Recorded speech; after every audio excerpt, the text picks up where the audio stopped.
नमस्कार, स्वागत है आपका स्वतंत्र समय न्यूज में। मैं हूं अरशद खान और आप देख रहे हैं हमारा खास कार्यक्रम आज का मुद्दा। आज के मुद्दे में हम चर्चा करेंगे शहर के ट्रैफिक को लेकर, उस ट्रैफिक को लेकर जहां पर अनाधुन कारें चलाई जा रही हैं, जहां पर बुलेट से फटाके फोड़े जा रहे हैं। लाख पुलिस प्रशासन कोशिश कर रहा है कि फटाके फोड़ने वाली बुलेट्स को पकड़ा जाए और उनके खिलाफ कार्रवाई की जाए। ऐसे कार ड्राइवर को भी पकड़ा जाए जो अनाधुन गाड़ियां चला रहे हैं। इसी विषय पर चर्चा करने के लिए हमारे साथ मौजूद हैं वरिष्ठ पत्रकार राजेश राठौर जी। हम बात करते हैं उनसे कि आखिर ये व्यवस्था सुधरेगी कैसे। राजेश जी, लाख कोशिशों के बावजूद भी शहर का ट्रैफिक सुधर नहीं रहा है, वहीं रोजाना एक्सीडेंट्स की संख्या बढ़ रही है। एक तरफ यातायात पुलिस कहती है कि लोगों में जागरूकता लाना चाहिए, उन्हें नियमों का पालन करना चाहिए, लेकिन पूरे शहर में कहीं पर भी ऐसी स्थिति नजर नहीं आती। बैठी हुई लड़कियां जो रंगोली मनाती हैं उनको कार ड्राइवर मार कर चला जाता है, घायल कर देता है। खजराने में भी ऐसी घटना घटती है, महिलाओं पर गाड़ी चढ़ा दी जाती है। आखिर हो क्या रहा है? दरअसल दिक्कत ये है कि ट्रैफिक सेंस को लेकर स्कूलों में और कॉलेज में पाठ्यक्रम लागू करने की बात सरकार राजनीतिक भाषणों की तरह करती है, लेकिन उसका पालन कहीं नहीं होता है। बात वही है कि जो सरकार को काम करना चाहिए वो सरकार काम नहीं करती है और फिजूल के आयोजन करके करोड़ों रुपए जनता के टैक्स का बर्बाद करती है। सवाल इस बात का है कि स्कूल, कॉलेज और पेरेंट्स, मैं पुलिस को इसके लिए दोषी नहीं मानता। मैं दोषी मानता हूँ इन तीनों को, जिनकी जवाबदारी है कि उनके परिवार का सदस्य, आज फैशन हो गया है हर पेरेंट्स को दिखावे करने का। हर पेरेंट्स को ये बीमारी हो गई एक तरह से, इस तरह की बीमारी कि हमारा बेटा छोटा है लेकिन कार चलाता है, हमारा बेटा छोटा है लेकिन वो बुलेट चलाता है, उसकी बुलेट में बम फटाके की आवाज़ आती है। तो बोले पेरेंट्स से जब आप बात करते हैं इस तरह की कि आपका बेटा इस तरह की गाड़ी चलाता, उसका शौक़ है, उसकी लाइफ है, उसको जीने दो, पर वो कितना न्यूसेंस फैला रहा है, वो आवाज़ का जो ध्वनि प्रदूषण होता है वो कितना कर रहा है, वो उनको समझ में नहीं आता। पेरेंट्स जिम्मेदार हैं, पेरेंट्स अपने बच्चों को रोकना नहीं चाहते ना। आपने बहुत महत्वपूर्ण बात की राजेश जी कि पेरेंट्स, हर चीज़ की शुरुआत घर से ही होती है। यदि घर से ही उसको रोका जाएगा कि उसके बुलेट में फटाके ना फूटे, यदि वो कार चलाता है तो कार अनाधुन ना चलाए, ये रोकने के लिए क्या सिर्फ पेरेंट्स ही जिम्मेदार हैं या फिर सड़क पर खड़े हुए यातायात पुलिस के जवान भी? क्योंकि उन्हें तो नजर आता है, पेरेंट्स तो घर से छोड़ दे चुके होते हैं, वो घर से छोड़ निकल चुका होता है। वैसे मालवा में कहावत तो बड़ी ख़राब है, लेकिन उसको मैं कुछ शब्दों को बदल के और सुधार देता हूँ। पेरेंट्स बच्चों को पालने पोसने के बाद इतने तंग अपने आप को मानते हैं, इतने दुखी मानते हैं कि वो एक समय के बाद 10-15 साल का जब बच्चा हो जाता है, बिटिया हो जाती है, तो वो उसकी फ्रीडम के नाम पर अपने कर्तव्य की आज़ादी ले लेते हैं। आप फिर से इस बात को समझिए। बहुत महत्वपूर्ण बात यह है कि पेरेंट्स जो है, अपना बच्चा स्कूल जा रहा है, नहीं जा रहा है, कितनी बजे आ रहा है, कितनी बजे जा रहा है, ट्यूशन से कब जा रहा है, कब आ रहा है, वो बाहर किसी के साथ नशा तो नहीं कर रहा। 3 सवारी जिनके बच्चे चलाते हैं गाड़ियाँ, क्या उनके पेरेंट्स को नहीं पता है? क्या उनके पेरेंट्स ने उनको बताया कि आप अपने स्कूल कॉलेज के दोस्तों के साथ 3 सवारी की यात्रा नहीं करेंगे? पुलिस कब तक पकड़ेगी? क्या काम, क्यों पुलिस का क्या काम है इसमें? आप बताइए मुझे।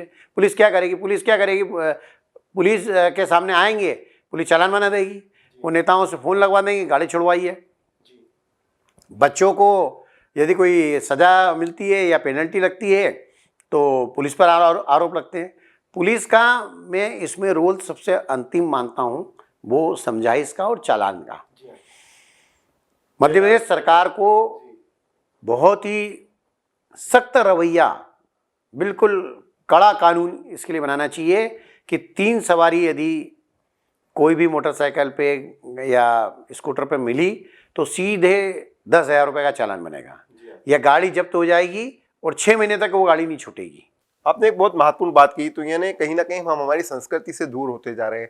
जैसे आपने कहा कि 14-15 साल, 16 साल, 18 साल की उम्र में जब बच्चा आता है तो माँ बाप ये सोचते हैं कि अब इसको आज़ादी दे दी जाए, ये अपने हिसाब से जीवन यापन करेगा आगे, और वो आउट ऑफ कंट्रोल हो जाता है। ये उसकी बहुत बड़ी वजह है। क्या हम हमारी संस्कृति को भूल रहे हैं?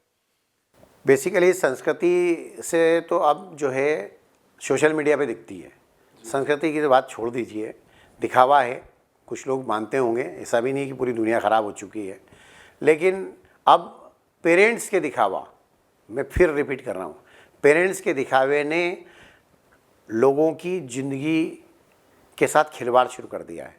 जो हिट एंड रन की बात अपन करते हैं, तो हिट एंड रन वाली जो बात है, नाबालिग बच्चे जिनके लाइसेंस नहीं होते हैं, लाइसेंस जो है किस तरीके से बनते हैं, आरटीओ में रिश्वत लेके, ये सबको पता है अच्छी तरह से।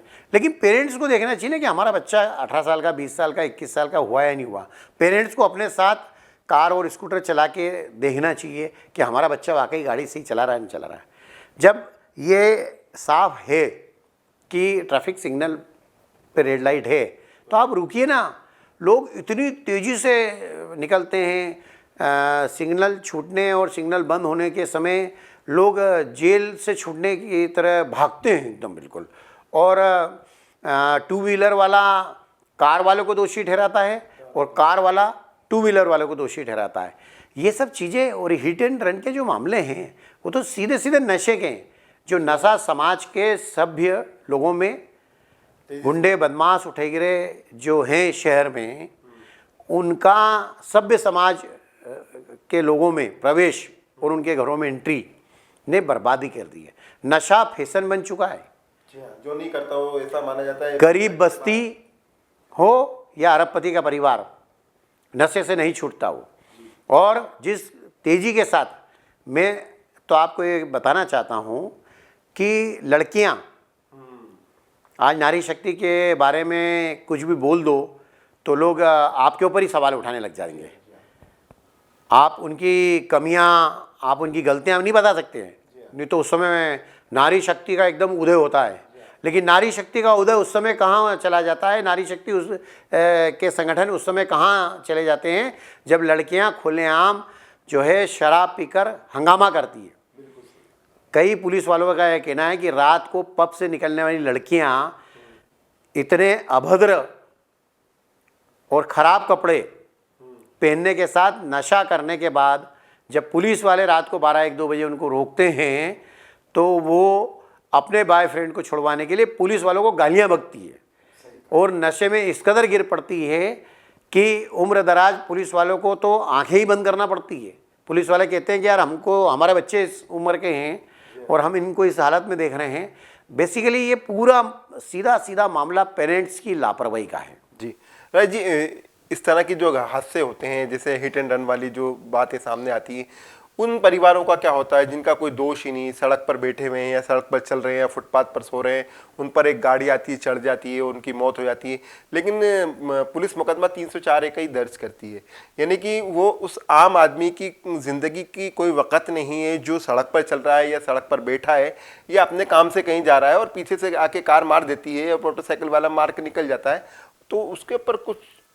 ये बहुत महत्वपूर्ण बात है कि सरकार को इस मामले में भी, फिर मैंने कहा ना, बड़ी इस बात को लेके बड़ी हमेशा पीड़ा रहती है और चिंता होती है कि सरकार जो वास्तविक काम है उनको क्यों नहीं कर रही है। 304A का जो मुकदमा लगता है, जिसकी धारा अब नए एक्ट में बदल गई है, 302 ही करना चाहिए। मतलब 302 नहीं करे तो कम से कम 307, मतलब हत्या का प्रयास की धारा लगना चाहिए। और मैं तो ये मानता हूँ कि यदि पेरेंट्स की गलती है कि पेरेंट्स अपने बच्चों पे ध्यान नहीं दे रहे हैं, तो मैं तो ये मानता हूँ कि सहायक आरोपी भी पेरेंट्स को बनाना चाहिए। बिल्कुल इस मामले में सरकार को नया कानून बनाकर सख्ती से लागू करना पड़ेगा। बिना भय के प्रीत नहीं होती। जिस तेजी के साथ भारतीय समाज पाश्चात्य संस्कृति से इतना घुल मिल गया है और दिखावा कि उस मॉडल ने और उस हीरो ने और उस हीरोइन ने कैसे क्या रोल अदा किया फिल्म में या सीरियल में, वैसा लोग प्रैक्टिकल लाइफ में करते हैं और खुद की जान भी जाती है कई बार। वही माता पिता फिर रोने का ढोंग करते हैं।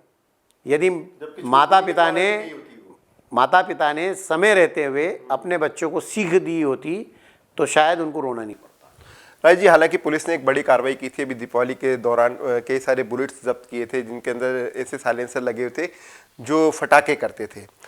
ये कार्रवाई तो की गई, आपने एक बहुत बड़ा प्रश्न चिन्ह लगा दिया है इस बात को लेकर के पुलिस सबसे आखिर में आती है, पहले माता पिता या परिजन आते हैं जहां पर वो बच्चा रहता है। तो इसके लिए कौन अवेयर करे? क्या पुलिस अधिकारियों को सीधे पेरेंट्स से बात करना चाहिए, या जैसे आपने शुरुआत में कहा था कि स्कूल कॉलेजेस में इस तरह की शिक्षा देना चाहिए? तो ये अवेयरनेस आएगी कैसे? मान लिया जाए कि पालक ही दोषी है तो भी। उसके लिए मैंने आपको बताया था कि स्कूल और कॉलेज में पाठ्यक्रम सीरियसली पढ़ाना चाहिए और उसमें बाकी सब्जेक्ट की तरह फेल और पास करने का सिस्टम होना चाहिए। वो पाठ्यक्रम जो है या सब्जेक्ट है उसको हल्के हाथ से नहीं लेना चाहिए। और तीसरा, इसमें एक महत्वपूर्ण रोल अदा कर सकते हैं सामाजिक संगठन। सामाजिक संगठनों को पेरेंट्स की, बच्चों की मीटिंग बुलाना चाहिए। एक स्कूल और कॉलेज का बच्चा जब लापरवाही से गाड़ी चलाते हुए एक्सीडेंट में मर जाता है तो वो स्कूल एक 5 मिनट की श्रद्धांजलि दे के चैप्टर क्लोज कर देता है। लेकिन उस दिन यदि वो स्कूल और कॉलेज तय कर ले कि हमारे स्कूल में एक भी बच्चा बिना लाइसेंस के गाड़ी लेकर नहीं आएगा या उसके पेरेंट्स की जानकारी में लाया जाएगा, हेलमेट पहनाने की भी जो है कोशिश करना चाहिए। हेलमेट से बहुत फ़ायदा है, नो डाउट कि इंदौर में गाड़ियों की स्पीड कम है, लेकिन जो तेज़ गाड़ी चलाने वाले हैं उनको तो ये आदत पड़ गई चुकी। एक महत्वपूर्ण जो बात फटाके फोड़ने की, जो साइलेंसर वाला जो सिस्टम है, उसके लिए ये जो गाड़ी में जो साइलेंसर बदलने का सिस्टम करते हैं, इनके बेचने वालों को या लगाने वाले मैकेनिक को भी कम से कम 1 महीने की सज़ा होना चाहिए। जब शहर में ये उपलब्ध नहीं होंगे, हालांकि ये करना बहुत कठिन है क्योंकि हम लोग इंदौर में नशा, और नशा भी खाली शराब का नहीं, ड्रग्स का जो नशा बहुत तेज़ी के साथ बढ़ रहा है, बहुत तेज़ी के साथ। हर दूसरे तीसरे दिन इंदौर में नारकोटिक्स विभाग में ड्रग्स पकड़ रहा है। और अब तो जिस तरीके से फैशन बनता जा रहा है नशा, तो मेरे को नहीं लगता है, जैसे इंदौर में एक यशवंत क्लब से दारू पी के एक आदमी निकलता है और रात को जो है वो तेज़ी से गाड़ी चलाते हुए डिवाइडर में घुस जाता है और उसकी मौत हो जाती है। तो सवाल इस बात का उठता है कि इसके लिए फिर पुलिस कहाँ से जिम्मेदार, कोई क्या करेगा, कब तक चालान बनाएगा? लेकिन हम कार्रवाई इतनी सख्त कर दें कि ये बेमौत बंद हो जाए।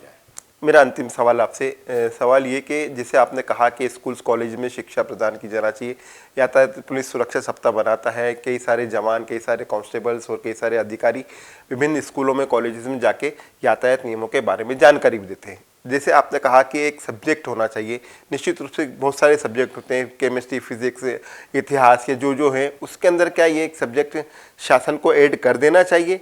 जैसे एक जनरल नॉलेज का पेपर होता है, उसके अंदर अगर आप पास होगे तो ही अगली कक्षा में जा पाओगे। यदि ऐसा होगा और उस सब्जेक्ट के आधार पर जब कोई व्यक्ति लाइसेंस बनवाने जाता है अपना, तो उसकी मार्कशीट चेक की जाए कि आपने यातायात नियमों का जो सब्जेक्ट था उसमें आपने इसमें आप उत्तीर्ण हुए, पास हुए, तो ही आपका लाइसेंस आगे अप्लाई होगा।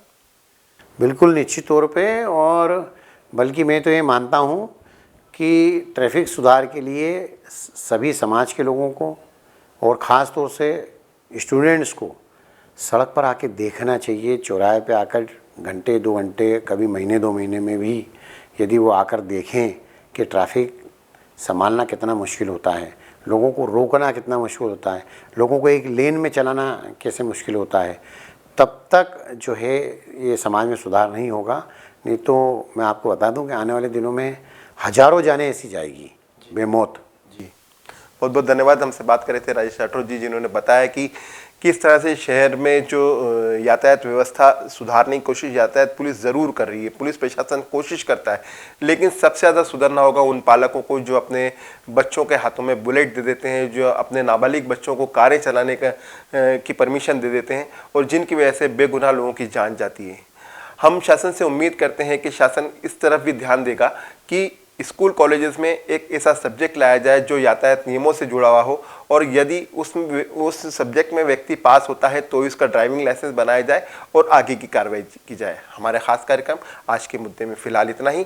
ताज़ा तरीन खबरों के लिए देखते रहिए स्वतंत्र समय न्यूज़ इंदौर। धन्यवाद।